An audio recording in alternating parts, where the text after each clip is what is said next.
In Auckland, there's a place that maybe you didn't even think of as a place. This is going to be the new heart of the CBD. Talking multi-billions of dollars of private sector money going in. So you can already see the new shape of Victoria Street in front of you. It's not uptown, it's not downtown. People have started calling it downtown, midtown. Everyone's going to have slightly different definitions of what it is. Where it goes from here, I'm not exactly sure.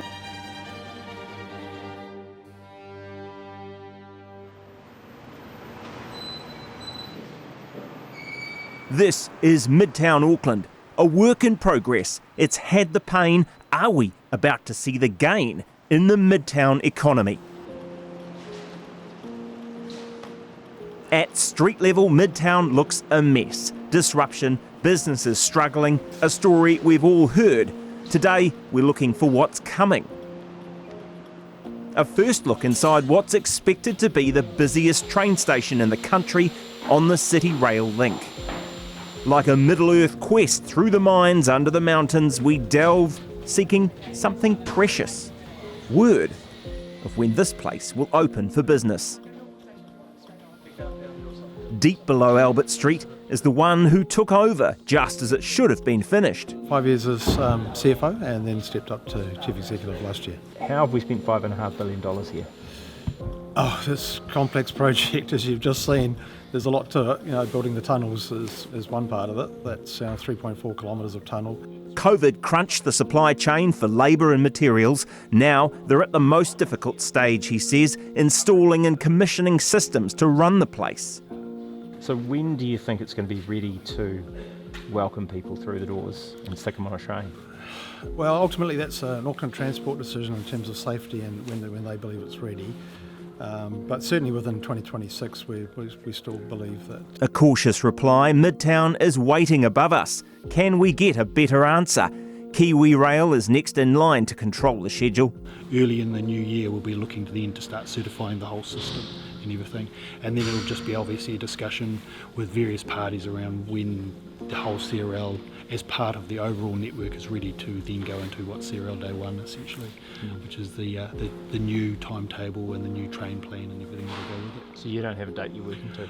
No, not a specific date or anything like that. We have a few that we're got an eye on and everything like that, but in terms of actually... Is it a Capricorn? Is it a Pisces? Is it a... You might have an Easter bunny maybe running around there, something like that. Easter, that's April 2026. Essentially we are looking at about a year away for sure, and there's lots of work that's going on in the wider network. That work will eventually allow passengers to hop on at Mount Eden and hop off here 5 minutes later at Te Waihorotiu, Midtown Station. But why would you?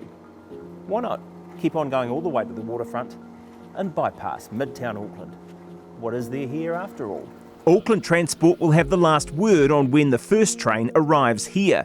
Waiting patiently with me, Auckland Council's chief economist. So what's down here is actually going to define what's up there? I think it's changing it already. If we look and see the number of buildings that are under construction or have recently been consented or announced or even completed, you don't have to go very far before you get to a list somewhere around 18, 20 buildings. That 4 areas, multi-billions of dollars in private sector investment going in. It really shows the demand is increasing because this is a more connected location. Gary Bluck isn't the only one counting in billions as Midtown rises above our heads. Up there on Albert Street, hotel after hotel is under construction or open already. BusinessDesk sought best guesses from two of the leading commercial property firms. CBRE gave a range and broad indication of 14 projects from around 30 to 40 million up to 500 million in construction values, circa 2.8 to 3.1 billion in total. JLL tallied over 3.6 billion based on reports of a similar state of planned and completed projects that it hopes will benefit directly from the International Convention Centre and the numbers flowing through CRL. The fact that that money is getting crowded in, that is, a good sign that they have faith that this is going to be a real boost for the Auckland city centre. I guess it needs it, otherwise it's done, right? Well, yeah, after you build a subway rail link, after you've after you build a massive convention centre, then there's not too many other tricks in the bag. Dileepa Fonseka has been puzzling over the Midtown economy for BusinessDesk. City centres worldwide, not just Auckland, have gone through a bit of a tough time in recent years. Because of the pandemic mostly, or for other reasons? Yeah, I mean, it's actually pretty interesting. When you look at like city centre vacancy rates, they were all trending downwards. I don't think they exceeded 6% or anything like that, depending on the kind of category that you were talking about. Now they're kind of, if it's retail or office space, they're sort of 10-12% vacancy rates that were recorded sort of last year. So those are significant increases. So when you think about the pandemic, and it actually brought in a whole range of changes. Through the embrace of technology and other things that have really posed a big problem for city centres. Retailers are feeling it acutely. You go read the last few annual reports for the warehouse. They don't make for very. They're figuring out where to pitch themselves, what level they go. That is it's a tough retail space. Perhaps nowhere tougher than here, meters from Te Waihoratu, where an era ended before Midtown's new dawn could rise. TikTok dubbed it #Smith&Chaos, the closing down sale for Queen Street retail royalty Smith & Co. Well, the first sod was turned on the CRL in 2016, so 26 will be 10 years, and we already had other construction going on before that. So it's been a very difficult decade here. Viv Beck's Heart of the City Business Association has watched the bypass surgery, waiting for Te Waihoratu to start pumping people out the station door. Well, the number that was touted for a very long time was 54,000 people an hour, and in fact they made some adjustments part-way through to accommodate that. The one we're hearing most commonly now is 23,000 an hour, so obviously that's significantly fewer. What makes you trust those numbers? Well, I think there are questions about the numbers, and I think, in fact, we've raised a number of questions with AT recently. We're hopeful that their projections are right, but I think it might be something that we need to grow into because, we've had, if you look at the morning peak, for example, people coming in here on the weekday morning peak, that's dropped nearly 40% since 2015.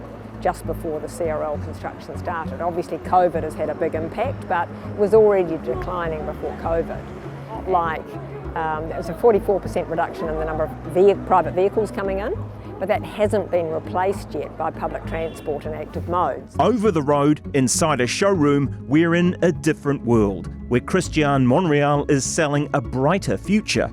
People will be the heart of the city, and people will create that midtown energy and provide the safety, because there's safety in numbers. He says RCP is managing some big numbers, $8 billion worth of construction contracts across the country, including this one, the Symphony Centre.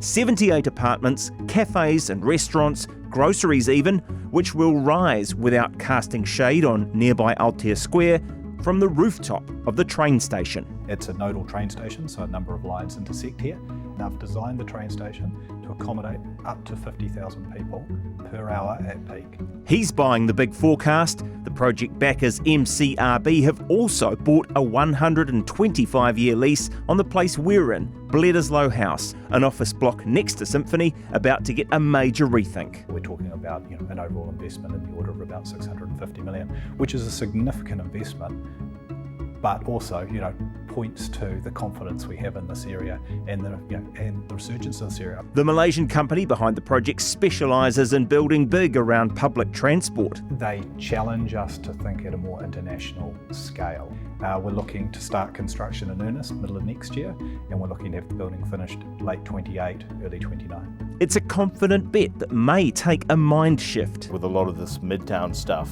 one of the key questions is, will these pieces of infrastructure, especially something like the City Rail Link, will they change the way that people work and live?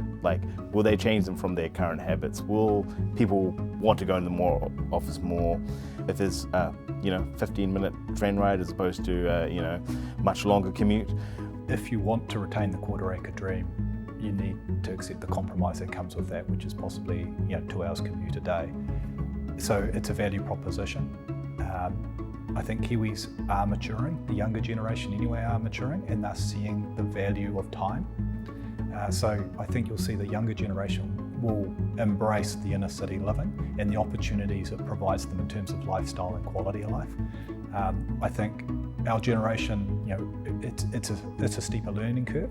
Ironically, you see it as people get older, people start to value time more, and they see the opportunity of time that they can walk to their office, that don't have the land that they have to work on all weekend, so their weekends are suddenly their own again.